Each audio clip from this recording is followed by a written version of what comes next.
വളർത്തിയത് നിങ്ങളാണ്, അതുകൊണ്ട് എന്നെ വിമർശിക്കാനുള്ള എല്ലാ അവകാശവും നിങ്ങൾ. രാജോട്ടാ നമസ്കാരം. ഇവിടെ തീർച്ചയായിട്ടും ബിലാൽ പുതിയുടെ ലോഞ്ചിനൊപ്പം തന്നെ ഇരട്ടി മധുരം എന്നോളം നമ്മൾ ആഘോഷിക്കുന്ന കൂടിയാണ് രാജമൗലി ചിത്രം. കുംഭയുടെ ഫസ്റ്റ് ലുക്ക് പോസ്റ്റർ പൃഥ്വിരാജ് സുകുമാരനോട് പുറത്തു വന്നു കഴിഞ്ഞു.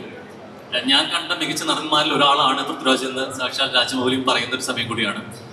എപ്പോഴും ഈ പ്രശംസകൾക്കൊപ്പം തന്നെ വരുന്ന വിമർശനങ്ങളെയും വളരെ ലളിതമായിട്ട് മറികടക്കുന്ന സാഹചര്യം നമ്മൾ കണ്ടിട്ടുണ്ട്. ഇപ്പോൾ എപ്പോഴും നമ്മൾ പറയാറുണ്ട് being Mohanlal is not easy എന്നുള്ളത്. പക്ഷെ ഞാൻ പറയാൻ ആഗ്രഹിക്കുന്നത് being Prithviraj is not easy എന്നുള്ളതാണ്. അപ്പോൾ being Prithviraj is not easy ആണോ? അത് ആക്ച്വലി കുറച്ച് ഡിഫിക്കൽട്ടാണ്. I don't know. എന്നെ വളർത്തിയത് നിങ്ങളാണ്, അതുകൊണ്ട് എന്നെ വിമർശിക്കാനുള്ള എല്ലാ അവകാശവും നിങ്ങൾക്കുണ്ട്. ഞാൻ ഇന്ന് ഇവിടെ എൻ്റെ സിനിമ റിലീസ് ചെയ്യാൻ വേണ്ടി ഞാൻ ഇന്ന് ലുലു മോളിൽ വരുമ്പോൾ ഇത്രയും ജനം കൂടി നിൽക്കുന്നത് എന്നോടുള്ള സ്നേഹവും എന്നിലുള്ള പ്രതീക്ഷയും കാരണമല്ല. അപ്പൊ എന്നെ വിമർശിക്കാനുള്ള എല്ലാ അവകാശവും നിങ്ങൾക്കുണ്ട്.